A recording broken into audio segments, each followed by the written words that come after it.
One question just shook Capitol Hill when Representative Marilyn Strickland pressed Defense Secretary Pete Hegseth on honoring minority war heroes.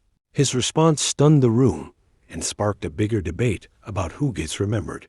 I recognize the gentlelady from Washington, Ms. Strickland. Thank you, Chairman Rogers.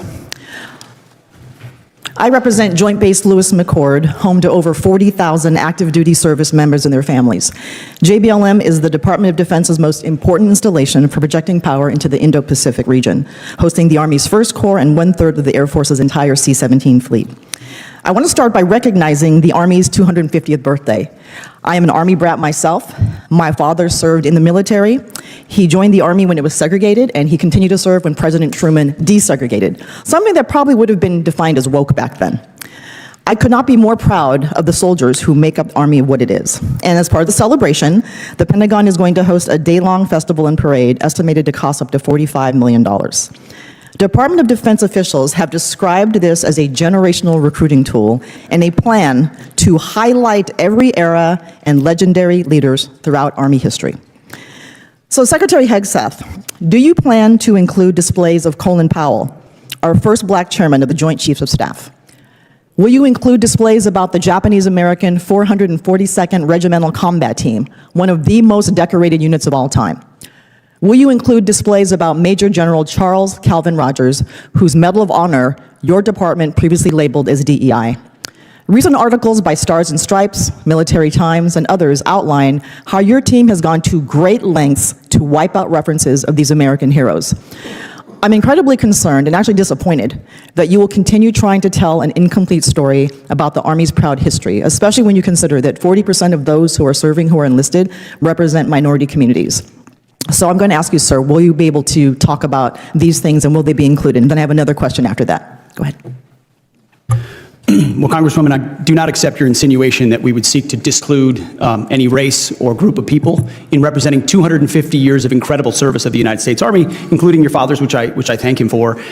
We're proud that we're going to put on full display the Army's military might 250 years on, which is a demonstration of American freedom, power, and commitment. And I agree. Are these three people that I mentioned going to be included in this celebration? This is a parade demonstrating military might, capabilities through the years, including to today. Yes, and there will be exhibits. So will these folks be included, sir? Well, I think you'll be heartened to know that the Secretary of Defense is not involved in choosing individual exhibits in the celebration, but our team has put in a great deal of effort to make sure the Army's history is well represented. And I'll say this, as a part of the reason I'm sitting right here and I put on the uniform is a parade that went through my parents' hometown in Wanamingo, Minnesota. Blink and you miss it, nothing farm town. Absolutely. Now, I'm talking about the exhibition, sir. I'm talking about the exhibition. Are you going to include Colin Powell, the Japanese-American 442nd, or Major General Charles Calvin Rogers? That's my question. I'm sure we will include a cross-section of a lot of incredible Americans and possibly all of them, too. I have no idea. So you have no idea, or I'm going to take that as a no.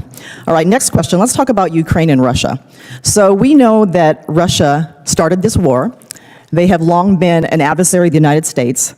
And at the same time, you heard the president make some really interesting comments, not including Russia in the widespread random tariffs. So I think one question I will ask you as we talk about wanting peace, because we all agree that's a desired outcome, do you and the president support surrender to Russia by Ukraine as your definition of peace? Ma'am, no one has talked about surrender. We're talking about a negotiated peace. So does that mean that you're okay with Russia keeping this territory that they're trying to take so they can march on to one of our NATO allies?